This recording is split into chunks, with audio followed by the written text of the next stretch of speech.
दोस्तों आज वीडियो शुरू करने से पहले मैं आज आपसे एक छोटी सी रिक्वेस्ट करना चाहता हूँ। रिक्वेस्ट सिर्फ इतनी है कि आप इतने वक्त से मुझे सपोर्ट करते हुए आ रहे हैं, उसके लिए आप सबका बहुत बहुत धन्यवाद। और आज आपसे रिक्वेस्ट ये है कि दोस्तों कोशिश किया करिए कि मेरी वीडियोस को थोड़े लंबे समय तक देखा करिए। और कितनी मेहनत लगती है कि सिर्फ एक 10 मिनट की वीडियो क्रिएट करने में।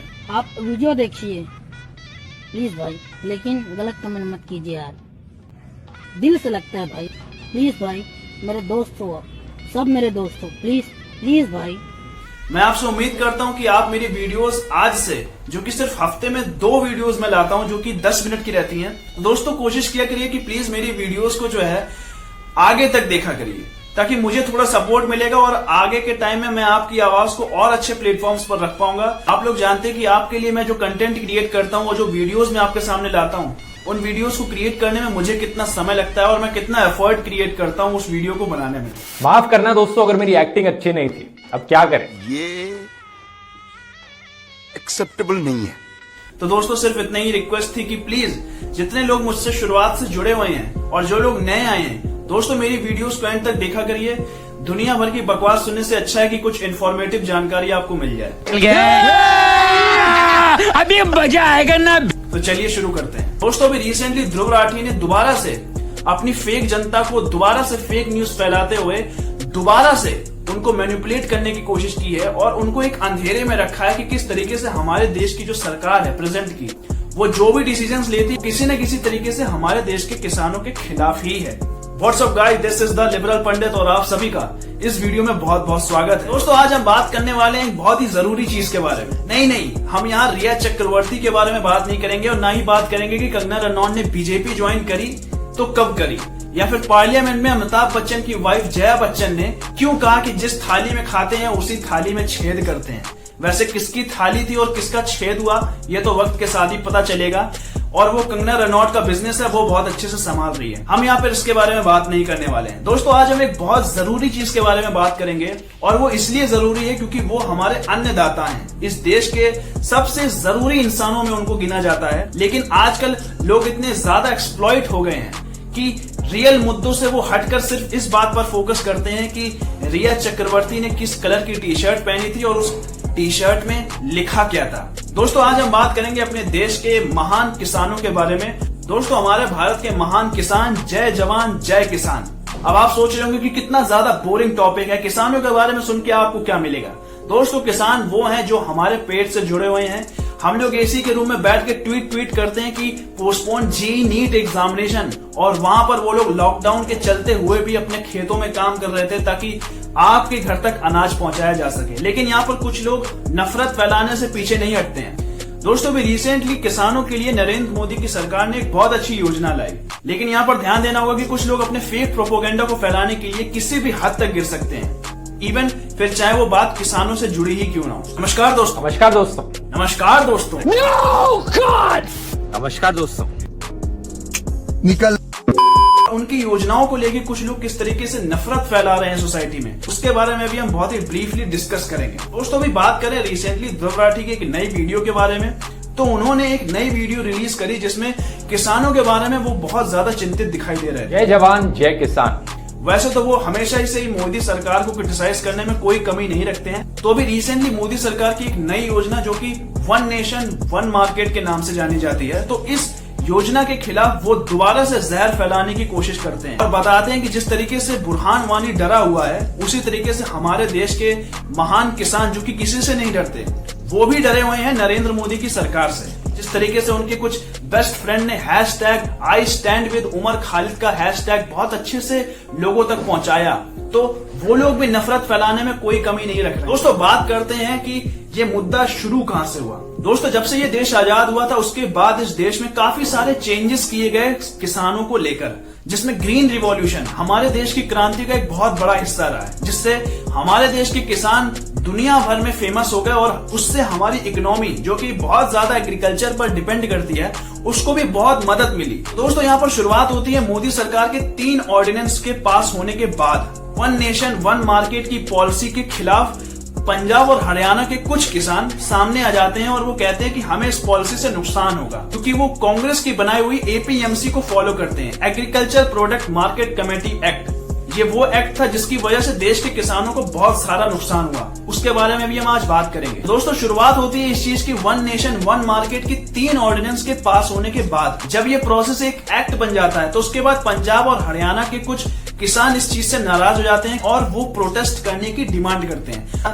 तो यहाँ पर पंजाब तो एक कांग्रेस स्टेट है, तो उन्होंने कोविड-19 को ना देखते हुए और उसको नकारते हुए वहां के किसानों को परमिट कर दिया। लेकिन हरियाणा की बीजेपी गवर्नमेंट ने कोविड-19 के केसेस को देखते हुए वहां के किसानों को मना किया कि आप प्रोटेस्ट नहीं कर सकते। यहाँ पर प्रोटेस्ट पीसफुल प्रोटेस्ट है, नेचुरली पीसफुल प्रोटेस्ट। ये वो वाले प्रोटेस्ट नहीं है जहां पर सड़कों पर पत्थर लेके लोग निकल आते हैं और लोगों का सर फोड़ के कहते हैं कि हम डर का माहौल में जी रहे हैं और हमको प्रोटेक्शन की जरूरत है। तो यहाँ पर किसान निकल आते हैं बाहर अपने अपने ट्रैक्टर से और वो एक नारा देते हैं कि किसान बचाओ मंडी बचाओ।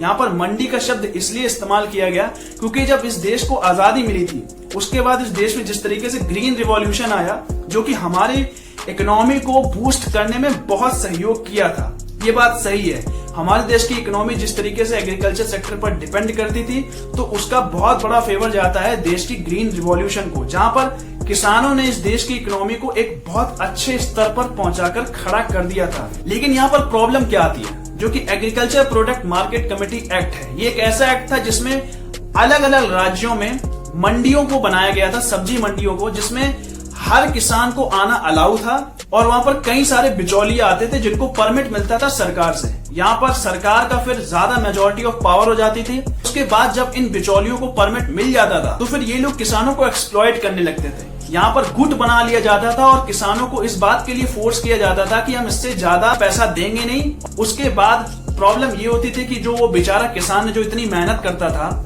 वो मजबूर हो जाता था और मजबूरी में उसको अगर इन लोगों को अपना माल बेचना पड़ता था और जिसका जो मेन प्रॉफिट था वो बिचौलिए और सरकार खाती थी।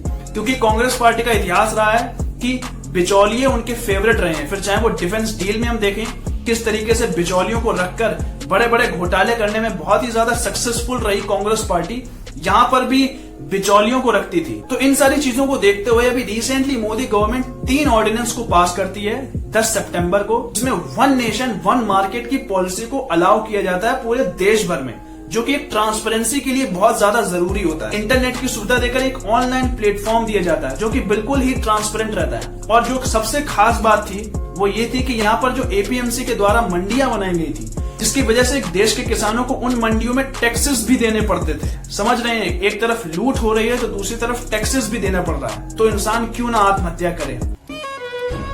साला ये दुख का खत्म नहीं होता बे।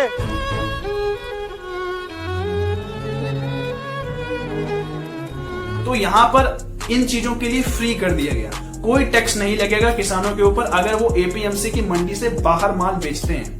तो इसी वजह से यहाँ पर पंजाब और हरियाणा के ट्रैक्टर चलाने वाले किसानों को दिक्कत हो गई क्योंकि उनके पास ट्रैक्टर था और उनके भी गुट बने हुए थे और वो लोग खूब प्रॉफिट कमाते थे अपने इन्हीं सारे एक्ट की वजह से, क्योंकि किसान बेच पाता नहीं था, एक रेट डिसाइड हो जाता था, मजबूरी में किसान को बेचना पड़ता था और जो पैसा कमाते थे वो यही ट्रैक्टर वाले किसान कमाते थे, जिनका पेट्रोल शायद कांग्रेस गवर्नमेंट ने भरवाया है कि जाओ प्रोटेस्ट करो, क्योंकि कांग्रेस गवर्नमेंट को प्रोटेस्ट करना बहुत अच्छा लगता है। यहाँ पर मोदी सरकार ने जब वन नेशन वन मार्केट की पॉलिसी को लागू किया उसकी वजह से किसानों को ये प्रॉफिट मिल जाएगा कि उनको पहली बात तो टैक्स देना नहीं पड़ेगा। जो दूसरी बात सबसे अहम है वो ये है कि वो देश भर में ही नहीं इवन बाहर भी अपना माल सप्लाई कर सकती हैं। अब आप सोच रहे होंगे कि ये कैसे होगा। ये एक ऐसा ऑनलाइन डिजिटल प्लेटफॉर्म रहेगा जहां पर बिचौलिए तो होंगे लेकिन उनका अपना एक रेट होगा। यहाँ पर जो रूलिंग पावर आएगी वो किसानों के हाथों में आएगी। वो जिसको भी चाहे अपना माल स्वतंत्र रूप से बेच सकते हैं, जिससे भी चाहे अपना माल बिचवा सकते हैं। यहाँ सब कुछ किसानों के हाथों में रहेगा, बिचौलियों या फिर सरकार के हाथ में नहीं रहेगा। और यहाँ पर किसी तरीके का कोई परमिट या फिर कोई लेन देन की भी कोई जरूरत नहीं है। ब्लैक मनी को भी अच्छे से कंट्रोल किया जा सकता है, क्योंकि जिस तरीके से हमारे देश में बोफोर्स और डिफेंस डील में बिचौलियों की वजह से कई सारे घोटाले हुए और कांग्रेस गवर्नमेंट के पास बहुत सारा पैसा आ गया इन सारी चीजों से। और जो बिचौलिए हैं वो कांग्रेस गवर्नमेंट के हमेशा से ही फेवरेट रहे हैं। बिचौलियों के अलावा कांग्रेस गवर्नमेंट और कुछ कर भी नहीं पाई है। लेकिन यहाँ पर ध्रुव राठी कह रहे हैं कि भाई इसकी वजह से तो चीजें प्राइवेटाइज होना शुरू हो जाएंगी, किसानों को और प्रॉब्लम होगी, किसान अपनी सब्जियां बाहर कैसे बेच पाएंगे। दोस्तों यहाँ पर बता दूं कि जब ऑनलाइन ट्रांजैक्शन का रिवॉल्यूशन इंडिया में मोदी सरकार के थ्रू लाया गया तो भी यहाँ पर कुछ लोग कह रहे थे कि भाई अब कैसे लोग ऑनलाइन ट्रांजैक्शन करेंगे, लोगों के पास तो नेट नहीं है, यहाँ पर लोग कैसे पॉटी जाएंगे क्योंकि लोगों के पास तो बाथरूम भी नहीं थे। तो ये सारी चीजें ध्यान देने वाली है क्योंकि अब लोगों के पास बाथरूम भी हैं और अब लोगों के पास मोबाइल भी है। इवन आजकल के टाइम में रिक्शा चलाने वाले को भी आप ऑनलाइन ट्रांजैक्शन के थ्रू पैसे देते हैं। तो ये इस बात का सबूत है कि हमारा देश इन सारी चीजों से बहुत आगे बढ़ चुका है। और जिस तरीके से यहाँ पर ये प्रिटेंड करने की कोशिश करी जा रही है वो भी इमेजिनरी, कि किसान कैसे ऑनलाइन सामान बेचेंगे, कैसे अपने ऑनलाइन प्रोडक्ट्स को लोगों तक पहुंचा पाएंगे, जिसकी वजह से बहुत सारा नुकसान होगा। तो यहाँ पर बता दो कि मोदी गवर्नमेंट ने उन सबके अकाउंट को लिंक करवाएगी सबसे पहली बार। तो किसानों के जब अकाउंट लिंक हो जाएंगे तो डायरेक्ट ट्रांजैक्शन के थ्रू उनके अकाउंट में पैसा आया करेगा, जिसकी वजह से ट्रांसपेरेंसी 110% हो जाएगी। कोई भी धांधली नहीं होगी, कोई भी बिचौलिया नहीं होगा, बस यहाँ पर डायरेक्ट ट्रांसपेरेंसी हो जाएगी। बड़ी बड़ी कंपनीज को भी इवन अलाउ किया जाएगा कि वो भी लोकल बॉडीज फार्मर्स से माल खरीद सके। सोच सकते हैं कि एक तरफ जहां पर ये गुट बनाकर किया जाता था डिसाइड कि इससे ज्यादा का रेट हम तय नहीं करेंगे ताकि किसान मजबूर हो जाएं, जहां पर बिचौलियों के हाथ में कुछ भी नहीं रहेगा, वो सिर्फ रेट तय कर देंगे और उसके बाद ये किसान के ऊपर होगा कि वो किस बिचौलियों को अपना सामान बेचना चाहता है या फिर वो डायरेक्टली वो सप्लायर भी बन सकता है। तो दोस्तों ये था वन नेशन वन मार्केट की पॉलिसी। लेकिन यहाँ पर ध्रुव राठी ने जिस तरीके से एग्जैजरेट करके चीजों को बताने की कोशिश करी, जिस तरीके से गलत तरीके से चीजों को बताया कि अगर ये one nation one market policy आ गई किसान आत्महत्या कर लेंगे। तो दोस्तों मैं यहाँ पर बता दूं कि सबसे ज्यादा अगर आत्महत्याएं हुई हैं किसानों की तो वो कांग्रेस रूलिंग पावर में ही हुई हैं। आप जाकर गूगल पर भी सर्च कर सकते हैं, इवन मैं आपको लिंक भी डिस्क्रिप्शन में दे दूंगा जहां पर आप ये सर्च कर लेना कि कितने किसान कांग्रेस गवर्नमेंट के रूलिंग टाइम पर आत्महत्या किए थे। उम्मीद करता हूं दोस्तों ये पूरा सिनेरियो आपको समझ में आया होगा और समझ में आया होगा कि किस तरीके से कुछ लोग जो विदेश घूम के आ रहे थे कोविड-19 पेंडेमिक में और अब वो ऐड करते हैं। लाइक शेयर तो आप करते ही होंगे, but don't forget to subscribe to Disney plus Hotstar VIP, क्योंकि इस बार IPL बिना सब्सक्रिप्शन के नहीं चलेगा। तो ऐसे ऐड करने के बाद अब वो ये सोचते हैं कि लोगों को बेवकूफ बना के दोबारा से पैसे कमा लें। वैसे तो उनके काफी अच्छे सब्सक्राइबर्स हैं तो मेरी इस बात से शिकायत नहीं है, लेकिन कम से कम अपने सब्सक्रिप्शंस को, अपने सब्सक्राइबर्स को गलत जानकारी ना दें। मेरा सिर्फ यही मैसेज है उनको। वैसे उन्होंने मुझे ट्विटर हैंडल पर भी ब्लॉक कर दिया है, तो उम्मीद करता हूं कि आपको समझ में आ गया होगा कि मैं क्यों उनके खिलाफ हूं और मैं क्यों उनको एक्सपोज करने की कोशिश कर रहा हूं। उम्मीद करता हूं कि ये पूरा सिनेरियो आपको समझ में आया होगा। और जो लोग मेरे चैनल द लिबरल पंडित में नए आए हैं तो please go and subscribe to my channel the Liberal Pandit, क्योंकि मैं लेके आता हूं लेटेस्ट इन ट्रेंडिंग टॉपिक्स के बारे में एक बहुत ही शॉर्ट एंड इन्फॉर्मेटिव वीडियो। तब तक के लिए जय हिंद, जय भारत, आप सबका बहुत बहुत धन्यवाद।